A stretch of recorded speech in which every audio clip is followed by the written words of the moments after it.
स्वागत है आपका एनजीटीवी दिल्ली में। मैं हूं अबुल कलाम और इस वक्त मैं मौजूद हूं नई दिल्ली के जामिया हमदर्द यूनिवर्सिटी में। आज यहां नेशनल हिस्ट्री कॉन्फ्रेंस का आयोजन किया गया है। ये आयोजन जामिया हमदर्द के इस्लामिक स्टडी डिपार्टमेंट और जमात इस्लामी हिंद के ISRD डिपार्टमेंट की ओर से किया गया है। यहाँ जो कॉन्फ्रेंस का जो मकसद था वो ये था कि देश में मुसलमानों की क्या हिस्ट्री रही है, किस तरह यहाँ हिस्ट्री को उजागर किया जा सकता है और लोगों के सामने किस तरह से इसको पेश किया जा सकता है। इसके लिए ये यहाँ एक बड़ा आयोजन हुआ है। किस तरह से यहाँ लोगों ने अपने रिसर्च पेपर पेश किए और क्या क्या हुआ, इस पर हम बात करेंगे यहाँ के जो आज के ऑर्गेनाइज़र हैं उनसे। आइए जानते हैं यहाँ किसने क्या क्या कहा। जामिया हमदर्द के इस्लामिक स्टडीज़ डिपार्टमेंट और institute of study and research Delhi ISRD के सहयोग से आयोजित सम्मेलन में देश भर के प्रतिष्ठित शिक्षाविदों, शोधकर्ताओं और छात्रों ने अपने 40 से अधिक शोध पत्र प्रस्तुत किए। इस कॉन्फ्रेंस में Jamia Millia Islamia, Aligarh Muslim university, Jawaharlal Nehru university, Maulana Azad national Urdu university, Delhi university और जामिया हमदर्द के रिसर्च स्कॉलर शामिल थे। कॉन्फ्रेंस के चीफ गेस्ट जमात इस्लामी हिंद के अमीर सैयद सादतुल्लाह हुसैनी ने अपने खिताब में कहा कि मुसलमान इस देश के हमलावर नहीं बल्कि इसके वारिस और निर्माता हैं। उन्होंने कहा कि मुस्लिम शासकों ने भारत की सांस्कृतिक और वैज्ञानिक विरासत को विश्व स्तर पर प्रस्तुत किया और इसको मुस्लिम दुनिया के नॉलेज नेटवर्क से जोड़ा।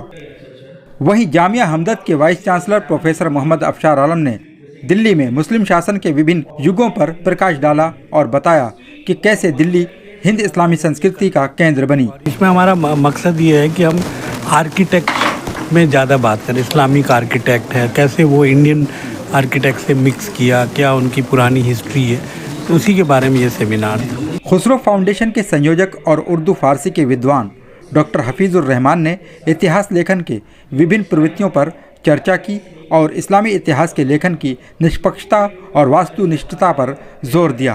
तारीख़ का जो सही नरेटिव है उसको सामने लाया जाए और फिर वो बिरादरान वतन के सामने लेकर जाया जाए कि हम ये नहीं हैं बल्कि ये हैं, हमारे बुज़ुर्गों की ये खिदमत रही हैं, हमने ये कारनामे अंजाम दिए हैं, हमने इस देश को आगे ले जाने के लिए और समाज को आगे ले जाने के लिए और यूनिटी को कायम रखने के लिए। और उस वक्त भी जब मुसलमान इक़्तिदार में थे तो उन्होंने सुलह कुल के फ़लसफ़े को अपनाया। ISRD के अध्यक्ष सलीमुल्लाह खान ने अपनी तकरीर में अल्लाह के आखिरी पैगंबर हज़रत मोहम्मद सल्लल्लाहु अलैहि वसल्लम का वाक़या सुनाते हुए कहा कि जब नबी करीम मक्का से मदीने की जानिब हिजरत फरमा रहे थे तो आपने हज़रत अली को ये ताकीद की थी कि वो उन तमाम लोगों की भी अमानतें वापस करें जिन्होंने अल्लाह के रसूल के कत्ल की साजिश की थी। ये वाक़या अखलाक़ी बुलंदी का एक बहुत बड़ा उदाहरण है। कॉन्फ्रेंस के कन्वीनर मोहम्मद आसिफ इकबाल ने बताया कि इस कॉन्फ्रेंस का मकसद भारत की सांस्कृतिक विविधता में एकता की भावना को उजागर करना और हिंद इस्लामी सांस्कृतिक समन्वय की ऐतिहासिक विरासत को सुरक्षित करना था।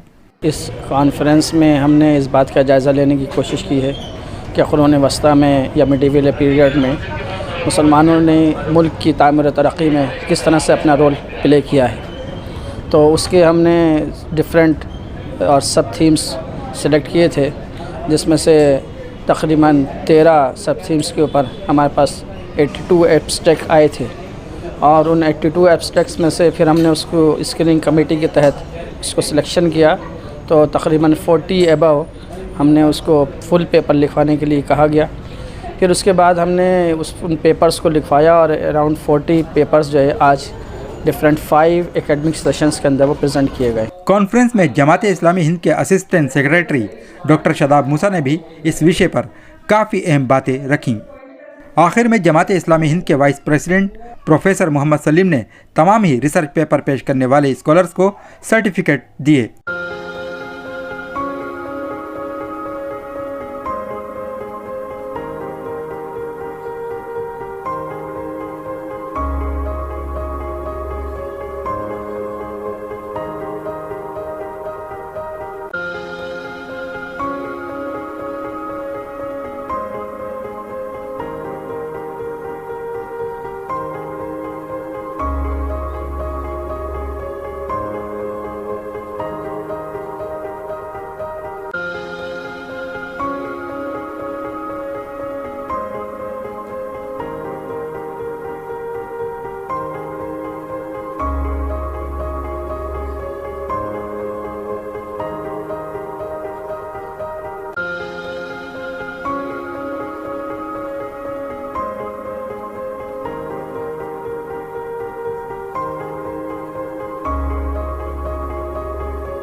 NGTV, the voice of common people.